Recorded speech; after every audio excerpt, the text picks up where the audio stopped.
You're listening to an event from the U.S. Institute of Peace, part of the USIP podcast network. For more information about our work around the world, visit usip.org and check us out on social media.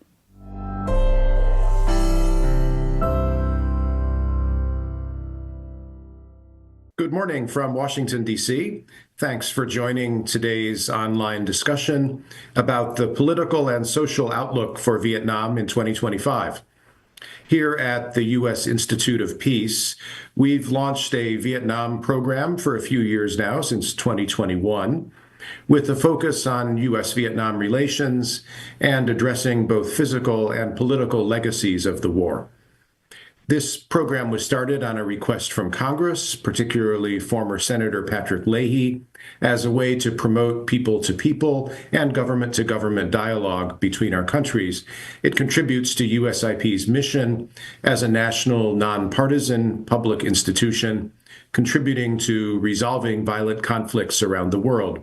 And you can follow more information about USIP and our Vietnam program on our website.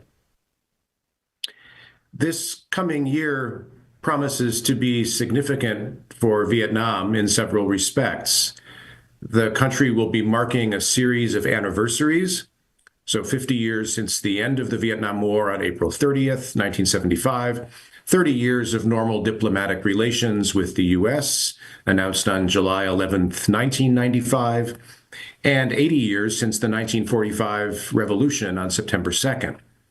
At the same time, Vietnam's ruling Communist Party is preparing for the Party Congress, which occurs every 5 years.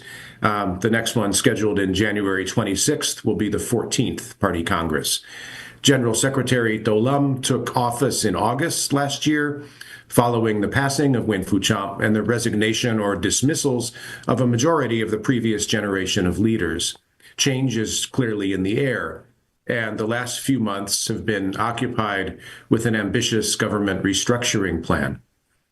To discuss these and other potential top stories in Vietnam in 2025, I'm joined by 4 Vietnamese and American colleagues who are experts that we've invited to share their perspectives about domestic politics, foreign relations, media, environment, and civil society, among other topics.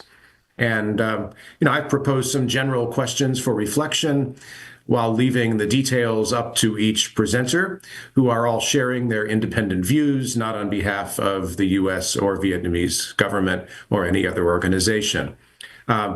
This discussion will run with each presenter having about 8 minutes to share their reflections, followed by questions and answers with the audience. And if you'd like to raise a question, please go to the USIP event page. And there's a prompt there where you can enter a written question. That's usip.org/events/outlook-Vietnam-2025.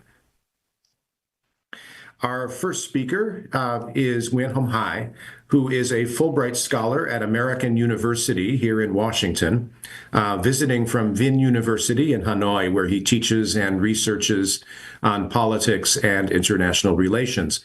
He's previously worked in Vietnam and Australia as an academic and development practitioner, and he's written widely on Vietnam and the Indo-Pacific generally. So welcome, Dr. Hai, and look forward to your reflections. Please. Well, thank you very much, USIP, for hosting this webinar, which I think take place at an interesting times, and right before the eve of the Vietnamese Lunar New Year. So Happy New Year to everyone. And thank you, Andrew, for the kind introduction. Well, as Andrew said, I'm expected to speak within 8 minutes about political developments in Vietnam in 2024, and also the political outlook in Vietnam in 2025. So I will provide the general overviews of the political life in Vietnam, and then I prefer leaving the time for Q&As from the audience. Now, in 2024, there were 3, and among other things, major political developments that changed I would argue, the cause of Vietnam's political development, not only in the year, but also in 2025 and highly likely in the year to come. So these developments were, in my own words, characterized as never, in quotation mark, happened in the CPV history, the Communist Party of Vietnam. Now, the first happening is the CPV disciplined the state president Võ Văn Thưởng, the chairperson of the National Assembly Vương Đình Huệ, and the standing members of the Secretariat Trương Thị Mai.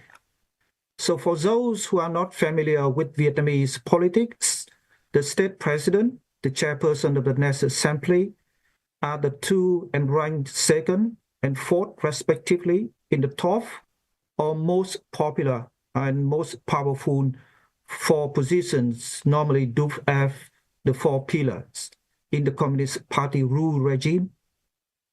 Why is standing members of the Secretariat ranks the fifth among the 18 members of the Politburo? So it is notable that Thưởng resignation took place around 1 year after his predecessor Nguyễn Xuân Phúc did the same thing. In other words, within 1 year, two state presidents, one chairperson of the National Assembly, and one standing members of the Secretariat were disciplined and relieved from their position. And more broadly, if we look at the last 4 years or 3 years since 2021, there have been several members of the Politburo, 4 or 5 members of the Politburos, and dozens of members of the Central Committees were disciplined and had to resign. And the allegations on these people, the president, the chairperson of the National Assembly, are violation of the party rules, including prohibitions that party members are strictly required to follow. Now, the rumors on social media said the state president, the National Assembly chairperson, and other members of the Politburo and also Central Committees were linked with corruption, etc.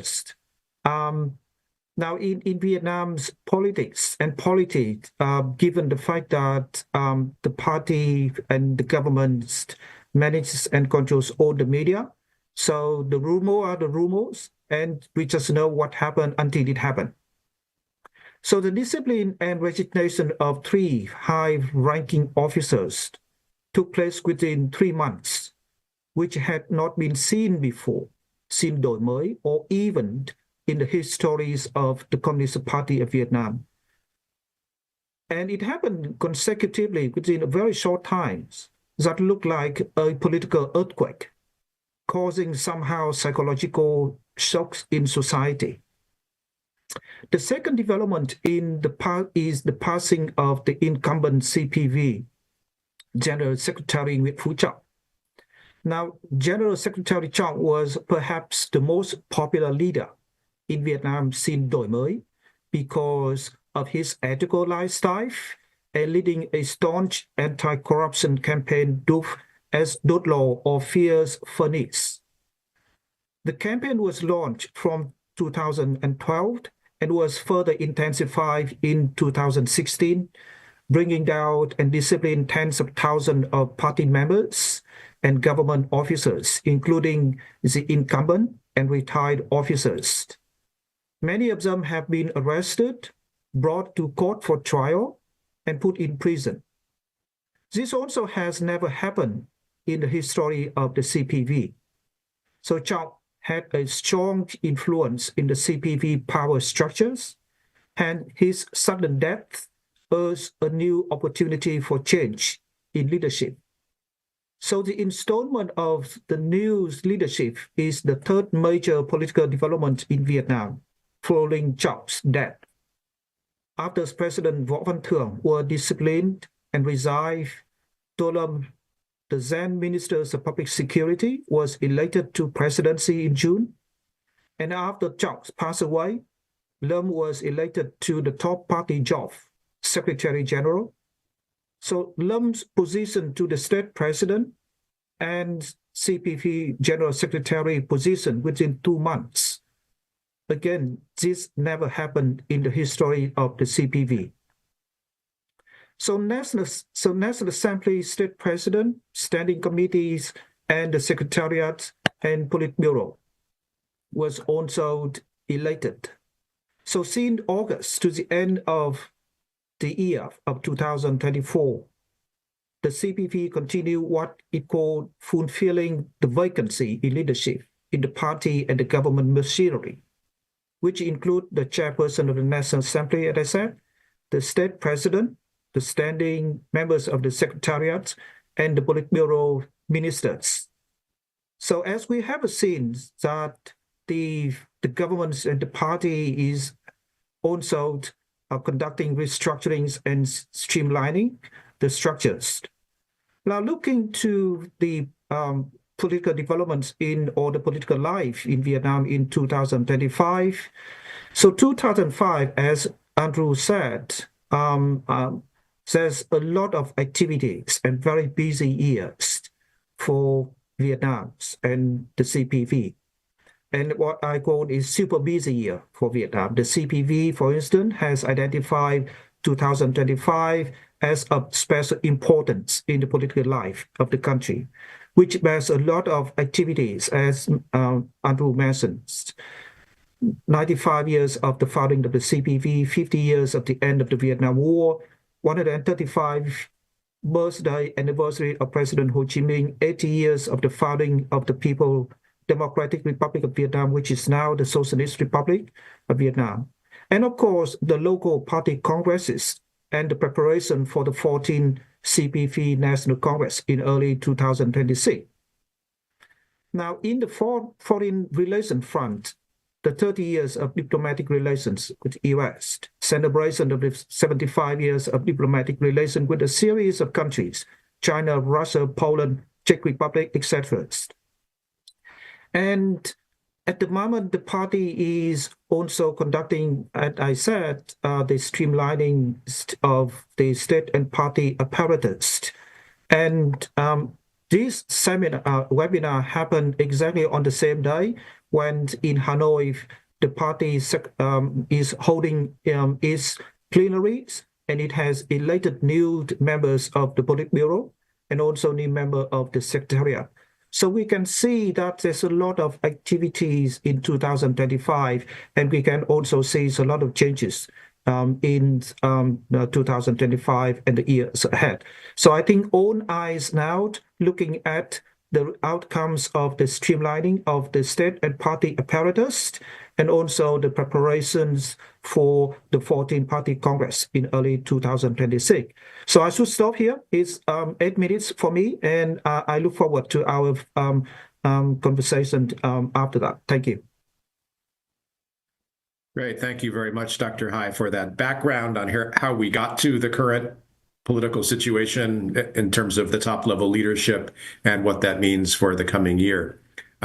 So to continue this, I'd like to invite Dr. Lena Lê, who is the head of the International Relations Division in the University of Social Sciences and Humanities, Vietnam National University in Hanoi.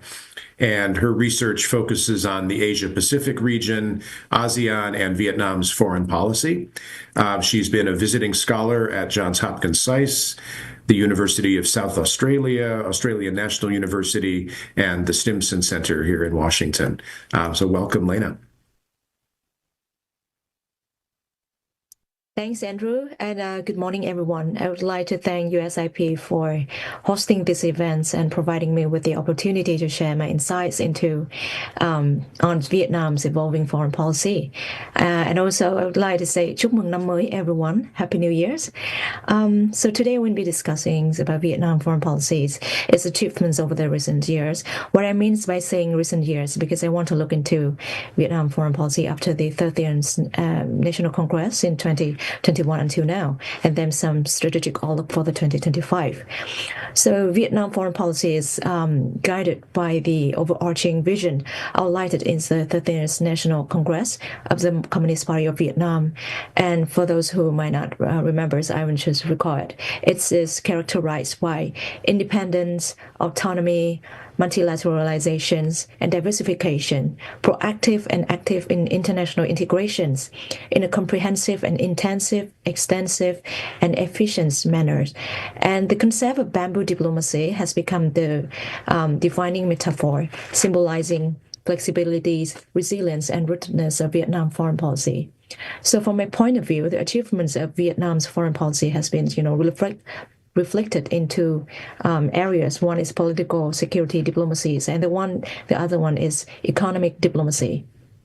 So when it goes to political and security diplomacies, in the past years, despite the impacts of the COVID-19 pandemics, the high-level diplomacy has remained dynamic.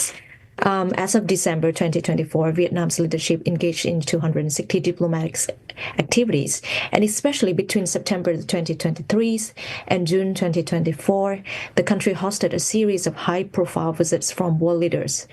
U.S. President Joe Biden's visit in September 2023 and elevated the U.S.-Vietnam relations to a comprehensive strategic partnerships. Then Chinese President Xi Jinping visited Vietnam in the late October and early November 2023, and then later on we welcome Russian President Vladimir Putin in June 2024. So these high-level engagements demonstrate Vietnam's abilities to navigate complex international relations and balancing its ties with major powers while advancing its national interests. Besides, Vietnam diplomatic reach expanded significantly. By January 23rd, 2025, today, Vietnam established partnership frameworks with 33 key partners. Up to now, Vietnam has 13 comprehensive partners, 11 strategic partners, and 9 comprehensive strategic partners, and it has diplomatic ties with 194 countries in the world. And beyond bilateral relations, Vietnam has actively participated in numerous multilateral forums and organizations. And Vietnam's significant contribution to UN peacekeeping missions really, highlight its commitments to international peace and security. And this multifaceted approach to international relations, showcase Vietnam's growing influence on the global stage and its ability to engage quite effectively across various diplomatic platforms. When it goes to economics diplomacies. So under the proactive international integrations and diversification policy, Vietnam economics diplomacy has achieved, I have to say, substantial outcomes. Despite the global economic downturns post-COVID-19, Vietnam remains among few high-growth countries. And in 2024, Vietnam surpassed its social economic target, achieving 7% GDP growth, and the trade volume reached a record of $786 billion, with the foreign direct investment approached $40 billion. That places Vietnam among the top 15 FDI destinations globally. And it should be noted that in high technologies sectors and semiconductor sectors, big business show growing interest in the countries. Apple completed relocating 11 factories to Vietnam by 2024, and major tech firms like Intel, Google, Meta, etc. set to strategically expand in Vietnam. Especially end of December 2024, NVIDIA announced its plans of establishing an AI research and development centers and an AI data centers in the countries. So these achievements are largely, if not primarily, attributed to Vietnam's open door policy and international economic integration strategies. How about Vietnam international relations in 2025? As Dr. Hai mentions about the years 2025, how significant it is to Vietnam with, a series of anniversaries. So for me, Vietnam's foreign policy in 2025 will be characterized by, a blend of continuities and adaptation. And the bamboo diplomacy remains a guidance for Vietnam's approach to international relations. Furthermore, Vietnam's economic trajectory plays, a very crucial role in shaping its foreign policy or its behavior in international relations.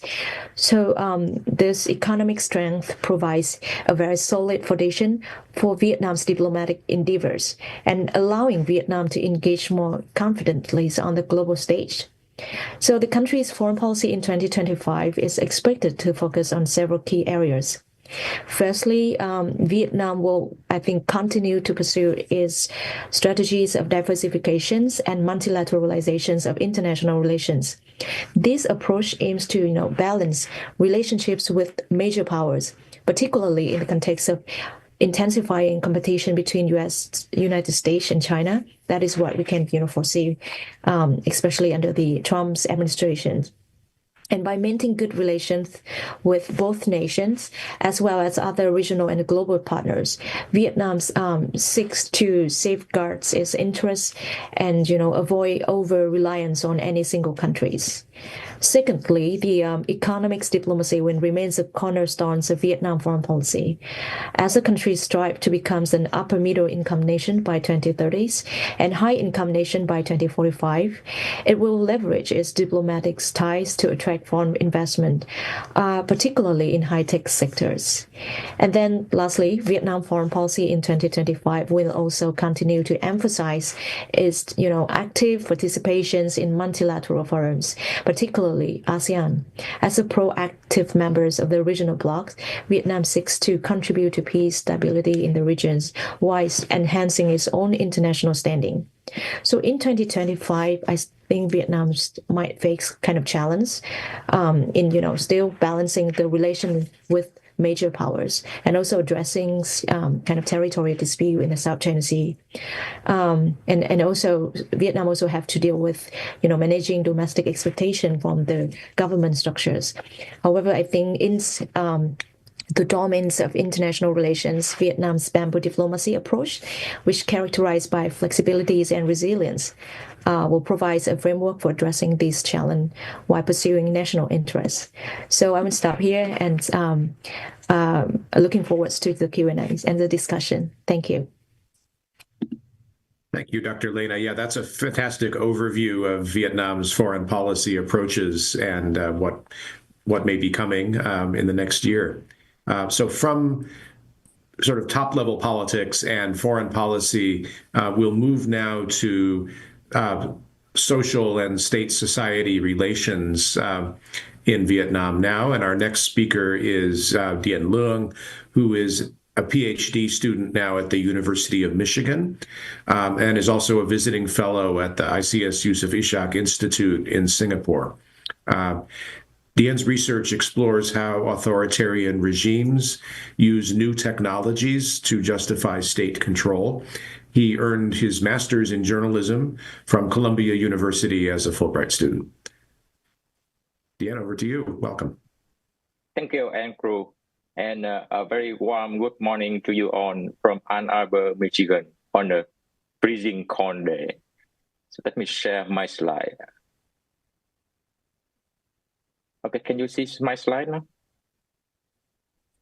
Okay, so from my two fellow panelists, Dr. Nguyen and Dr. Lê, you have heard about how Vietnam's leadership navigates domestic politics and global partnerships. The focus of my talk is on how the new leadership needs to tap into the potential of one of the most important, if not important, constituencies, the young people.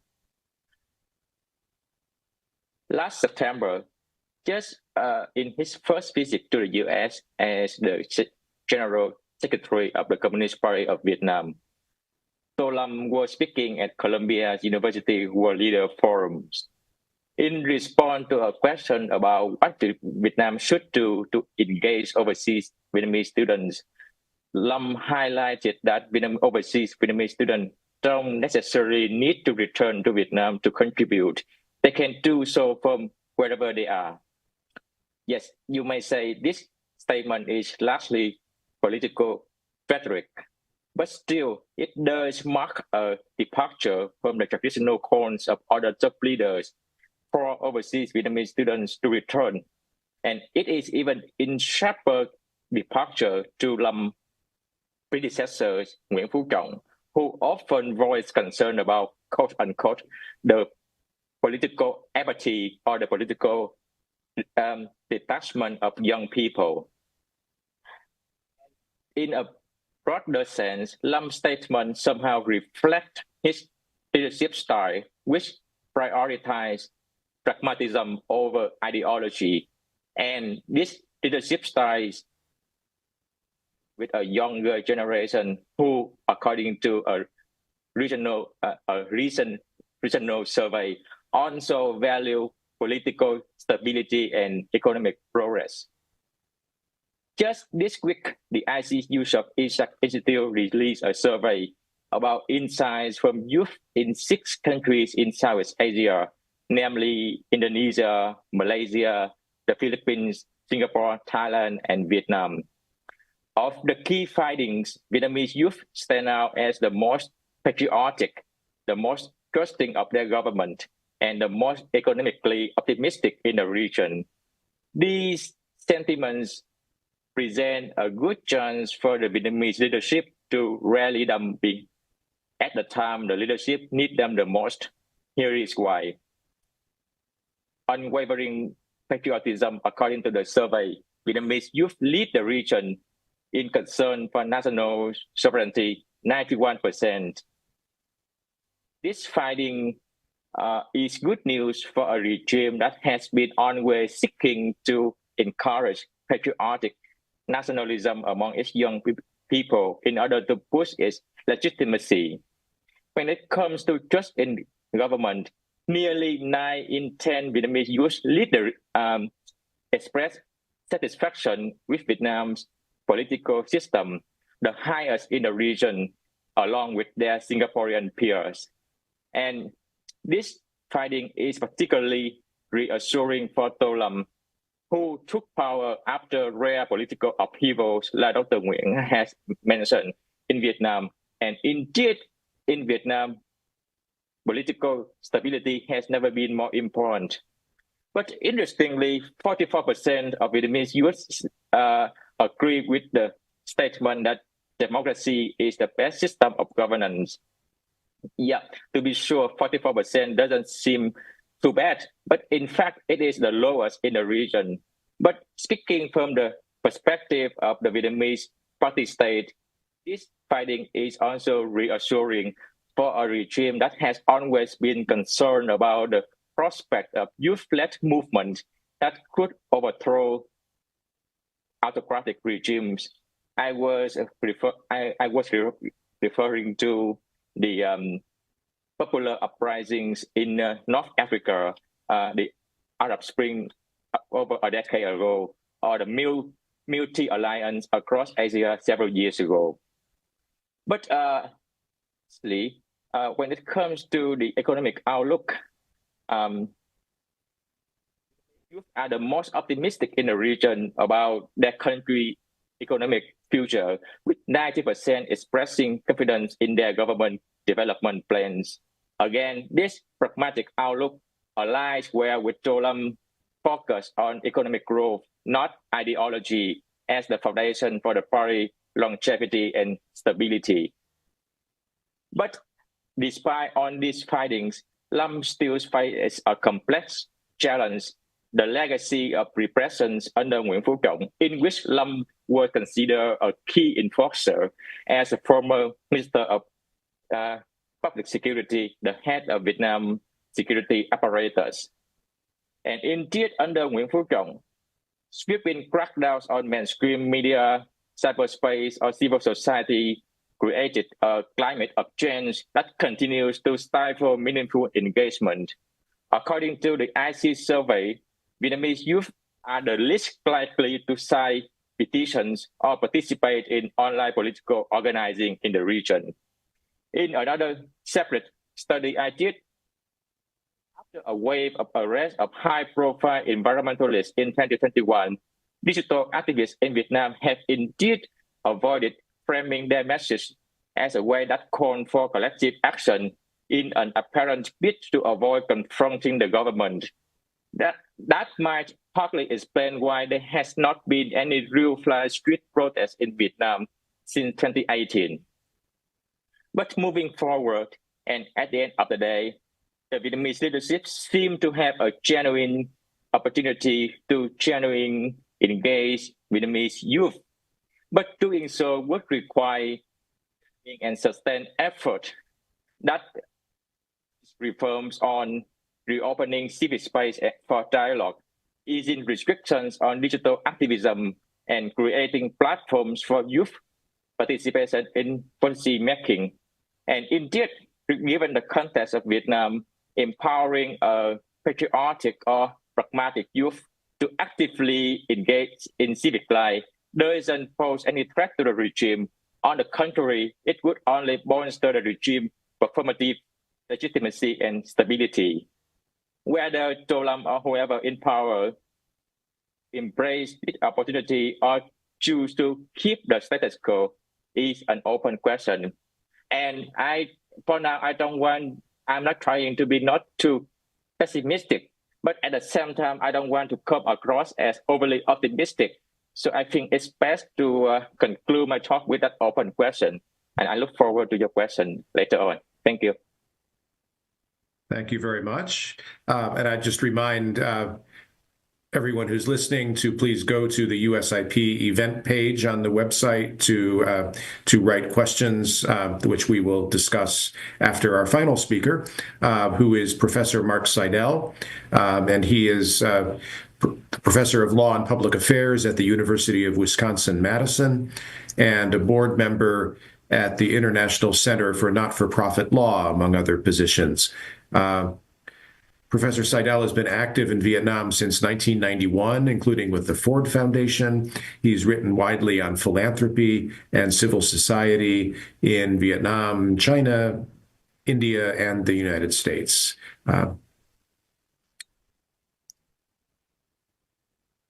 Thank you, Andrew. Thank you especially to the other speakers who are far more knowledgeable about the situation in Vietnam than I am. And so I'm going to speak only very briefly, hopefully not taking the 8 minutes allotted, so that we can move to the questions that are already coming in. What I have to say, which really focuses on the civil society space, does not disagree in any way with the other three speakers. There is a moment now, as several of the speakers have said, in which a different road, a different route could be taken with respect to civil society, non-governmental activities in Vietnam. And as our last speaker said, and I agree with that, it's an open question as to whether the new current leadership will decide to take a different road in terms of its constraints and restrictions on civil society. We don't really know. But I have to say that so far, the outlook is probably not that hopeful. We have seen in recent years, and including in recent months, continuation of significant restrictions and constraints on a variety of civil society activities. Not just those that we might label as dissident activities, but also policy advice and consultancy groups that may wish to contribute to Vietnamese national development by weighing in on policy choices, such as clean energy and other important pressing needs for Vietnam. Those restrictions and constraints on non-governmental organizations in Vietnam take a number of forms. And I'm not going to outline those in detail, but I'm just going to give a couple of bullet points, noting that the mechanisms, the levers that Vietnam chooses to constrain, restrict, mold its non-governmental sector are similar in terms of the mechanisms used to those used in many other countries around the regions. But the details sometimes differ. So a couple of those restrictions or levers or mechanisms in which the Vietnamese party and government can restrict, constrain, mold civil society and non-governmental action in Vietnam. One is by security activity. We have seen a number of detentions, arrests, and convictions of non-governmental and civil society activists of various kinds over now a multi-year period. Not just those who might be defined in Vietnam or abroad as dissidents or anti-government activists, but going beyond that. As I said, to those who focus on energy, environment, and a variety of other policy-relevant issues in which, as far as we know, they have attempted to make contributions to policy dialogue in Vietnam. So that's the first lever, or the first mechanism, is activities by the security forces. Secondly, and this is something I work on in Vietnam, China, and other places, is regulatory activity which constrains the nonprofit and non-governmental sector in a more systematic way.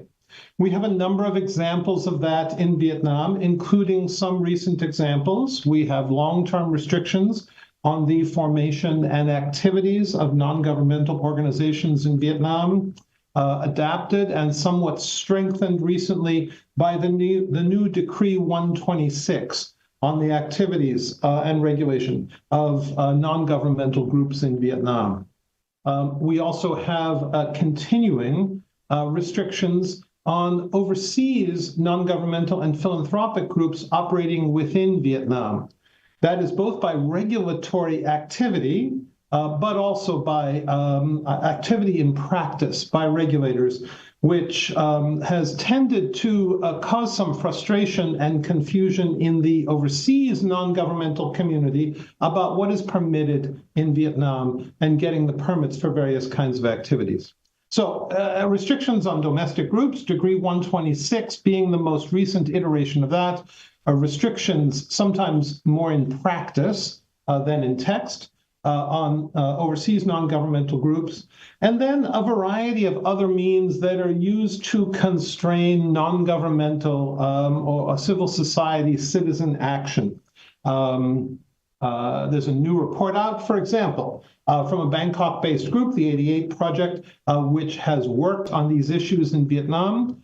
I do not always agree with that group's analysis, but they have pointed out that the restrictions on civil society, non-governmental activity in Vietnam go well beyond Decree 126 and formal restrictions on domestic non-governmental activities.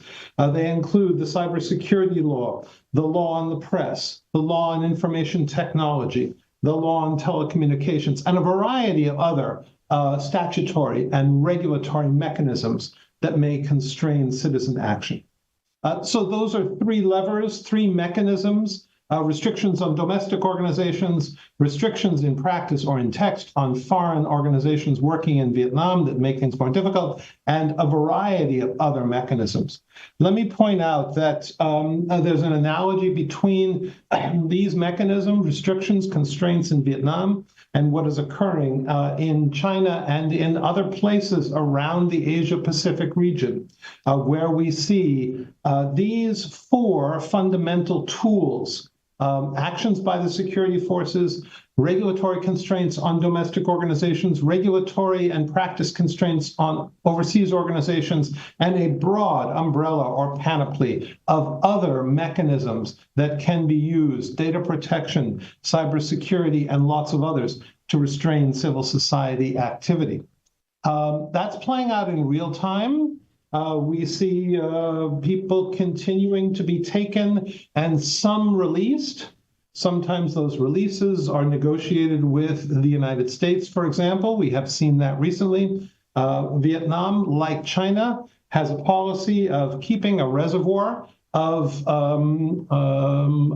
people in detention who can be negotiated for at various times. And as some are taken, others are released. That's a similar dynamic that we see in a number of other countries.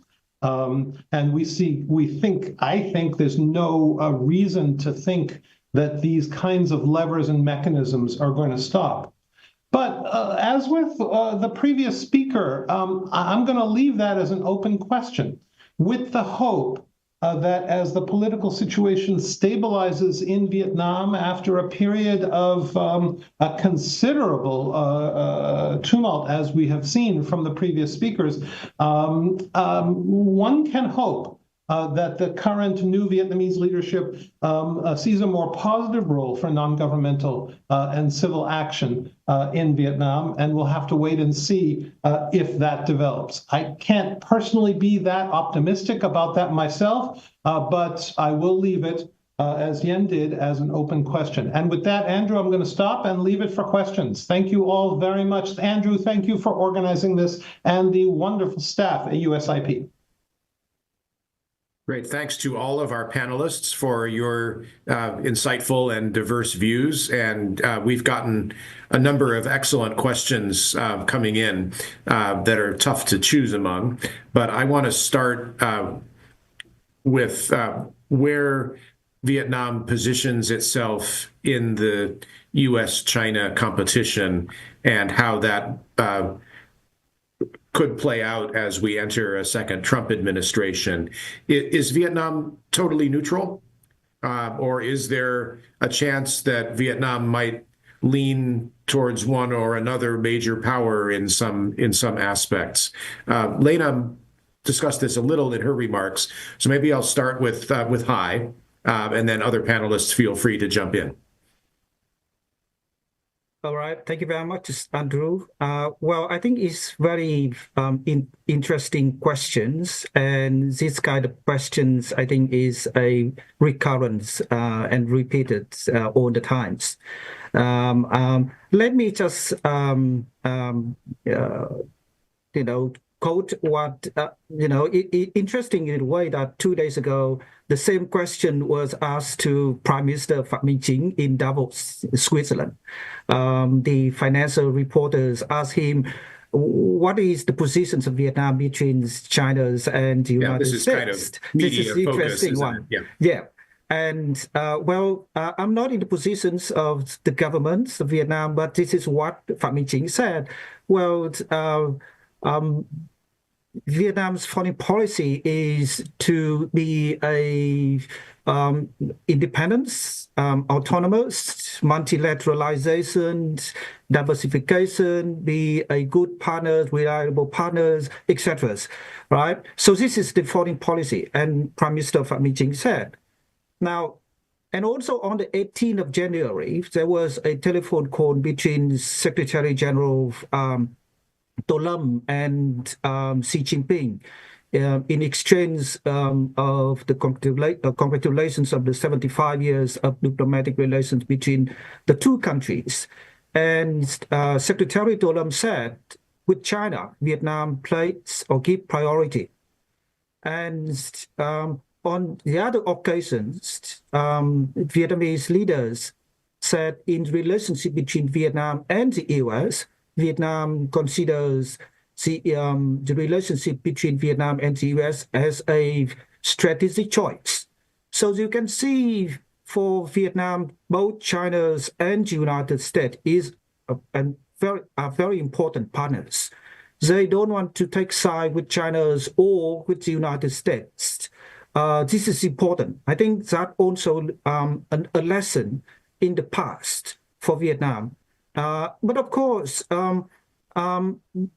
I think the best answer for this one is that also in the conversation between Prime Minister Phạm Minh Chính and the reporter from the Financial Times, when she asked him if he was invited to play golf in Mar-a-Lago with President Trump, would he play? So he said, well, whatever for the best of the country, for the nation, I will play. So this is a very pragmatic answer and response. So I would say in this, for these questions and for the future's,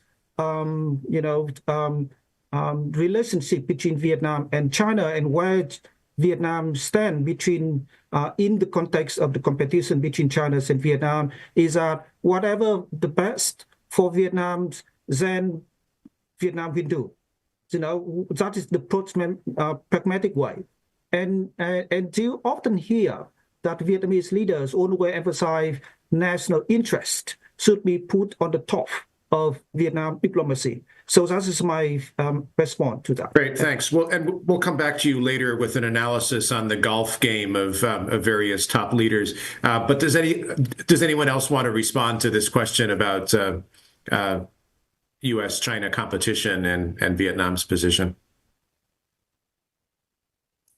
Just very briefly, Andrew, I often think about this comparing Vietnam and China. And I wonder whether Vietnam's America specialists have as much tie-in to leadership, as much opportunity to advise leadership as some of the senior Americanists in Beijing and Shanghai clearly do. That is not to say they're policymakers. They're not policymakers. But China has shown over a number of years now that it is willing to listen to Chinese specialists on the United States and other important areas who are coming to the United States, going back to China, and bringing back useful information. I don't know whether the political leadership in Hanoi, again, this is an open question, is as willing to take in information from non-party, non-governmental, non-foreign ministry, et cetera, sources. And I would say that worries me a little bit because I think China has gotten very good at figuring out how to bring in policy inputs, or I should say informational inputs from academics and others who have contact with the United States. So I'll leave that as an open question and also leave it as an open question as to whether in Vietnam that's a similar unfortunate situation with respect to China as well, and China specialists and specialization in Vietnam too. Thank you. Great, thanks for that. Let's look at a specific case. We've gotten several questions relating to the East Sea or South China Sea. Do you see a risk of confrontation in 2025 in the sea? There has been, obviously, between the Philippines and China in the last year, while Vietnam has been more quiet. How will Vietnam respond to Chinese challenges? Can I ask Lena first on this one? Thanks, Andrew, for the question. It's a very interesting question, I have to say. So, that's like China and Philippines have moved toward more, direct confrontation over competing claims in the South China Seas. And many people, say that Vietnam has stayed relatively quiet. But I think Vietnam will likely continue to maintain, highest possible degrees of neutrality. It will insulate itself from any, unnecessary kind of conflicts, or not the direct ones that might, influence to Vietnam's. And I believe this remains plausible, especially since China and the Philippines may not necessarily escalate the tension in 2025.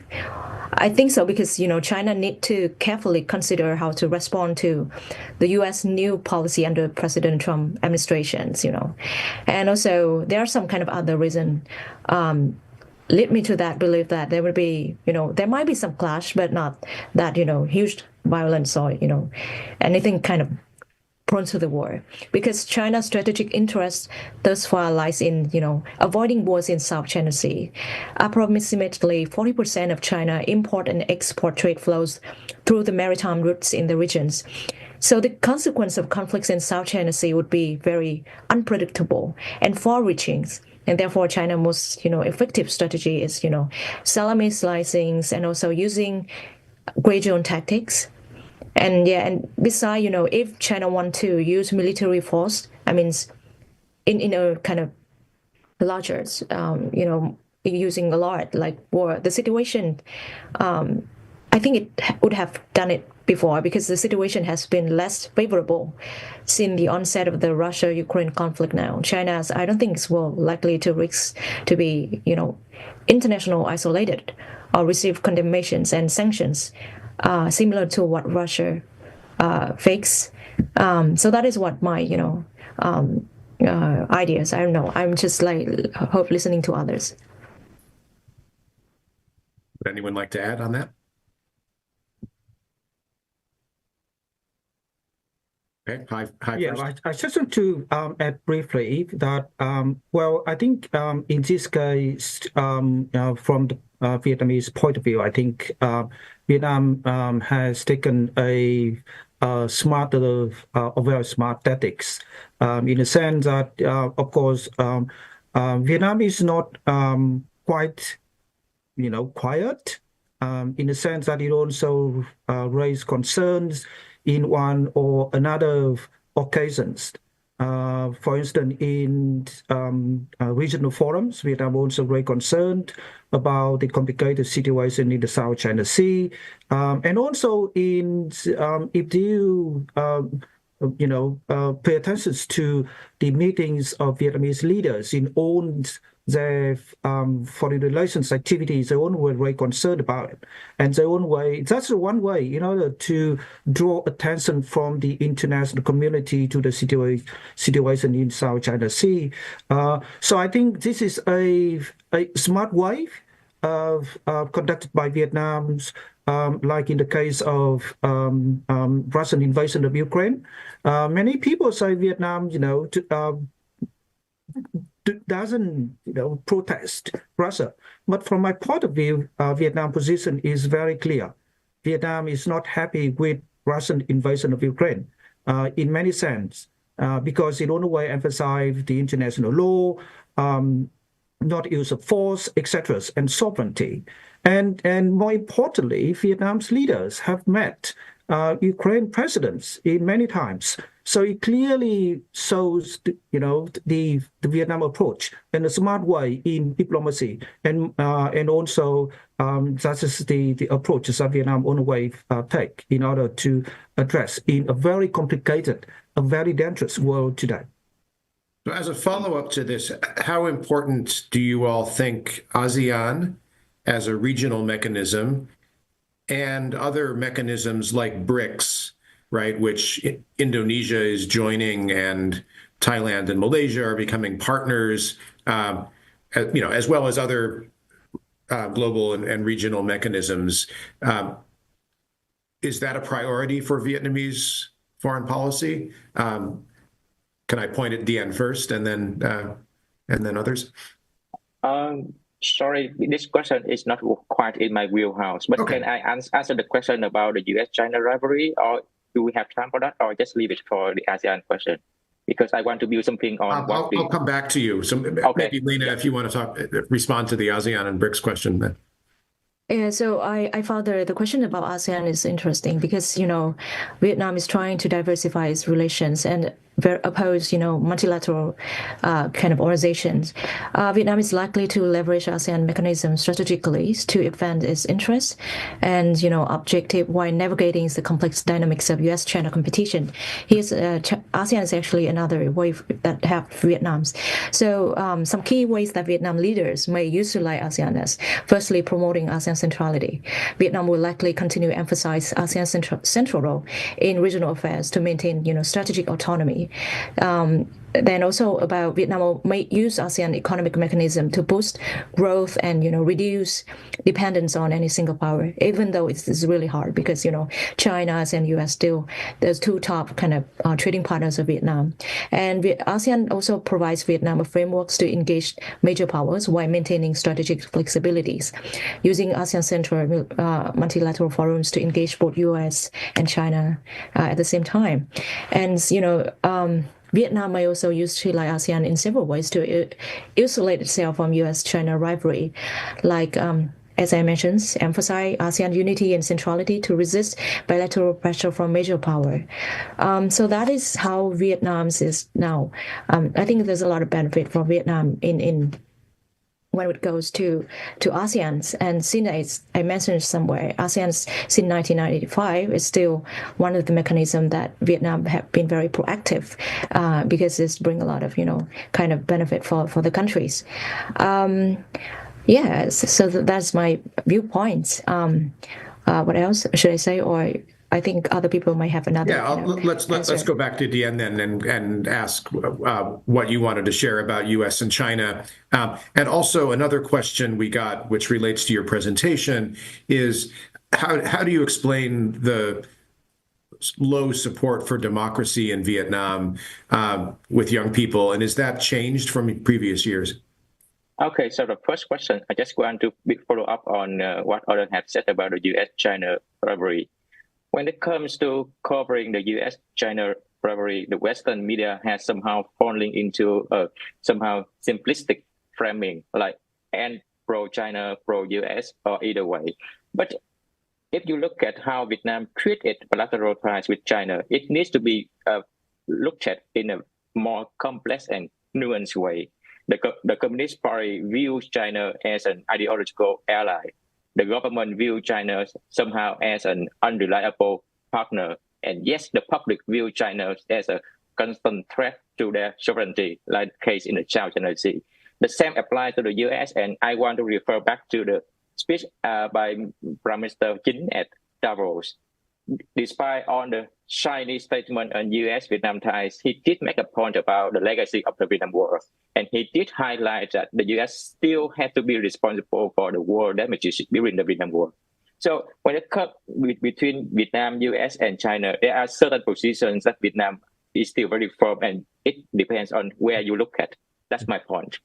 The second question about democracy, and I want to push back a bit on the premise of the question, because from what I understand, the premise of the question seemed to be that there has been some sense or some desire for democracy among Vietnamese youth in the first place. But the thing is, surveys about political attitudes among Vietnamese youth are extremely rare.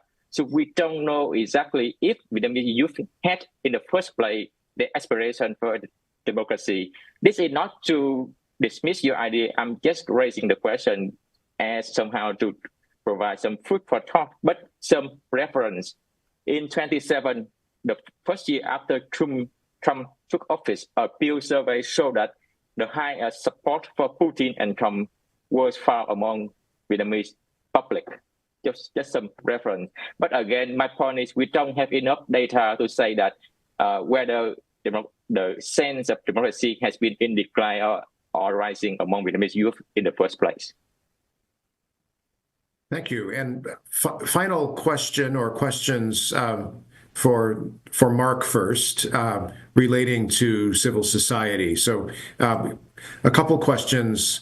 Do you think that restrictions on civil society are affecting Vietnam's economic development potential in 2025 and beyond? And second, is there any sign that a lot of the restrictions and delays on approvals for workshops and conferences and other international activities will change? Thanks. After 5 years on Zoom, I should know to unmute myself. So very briefly, in general terms, I do think that restrictions on civil society, not just in Vietnam, but in many other countries, do hamper and delay economic development potential. I think more voices in the process is better in the long run for balanced, sustainable, rapid economic growth and economic development. I think that's true in Vietnam, and I think it's true in other countries. The delays and approvals for various kinds of activities, whether it's formation of groups, domestic or foreign, conferences or other activities. Again, I like Dien's formulation. I'd like to leave that as an open question. But as I said, I cannot be cheerily optimistic that we are going to see reductions in those delays, given the long-term, not recent, long-term view of non-governmental activity in Vietnam as being something that is potentially dangerous and needs to be monitored and molded and controlled pretty strictly. So I can't be optimistic that we will see some of those delays and regulatory roadblocks coming down, but I'd like to be hopeful. Back to you, Andrew. Thank you. I think that's a great note to end our discussion. And again, thank our panelists and everyone who has contributed great questions for discussion. And hope we can continue these discussions on and offline in the coming months. I'd like to call everyone's attention to several other upcoming USIP activities relating to Vietnam.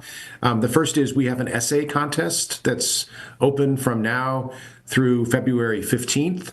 In English or Vietnamese on the subject of memories of war and peace. And there are different age categories for students and the general public in both countries. Information is on our website. And then in mid-April, we are expecting to open a temporary exhibit at USIP headquarters called Vietnam 5030 about the dual upcoming anniversaries, with exhibit materials from USIP and several non-governmental partner organizations. Please follow our website and keep an eye out for information about the opening and other events relating to the exhibit. It will run until mid-July. And at that time, we're also expecting to open a new permanent exhibit on U.S.-Vietnam cooperation on war legacies at the War Remnants Museum in Ho Chi Minh City. Once again, thanks everyone for your interest in today's event. I wish you and all of our colleagues in Vietnam a very happy year of the wood snake, Tet Atti, starting next week. Goodbye. Thank you. Thank you. Chúc mừng năm mới. Thank you. Thank you for listening to this event. If you'd like to listen to more events or explore our other podcasts, visit usip.org/podcasts.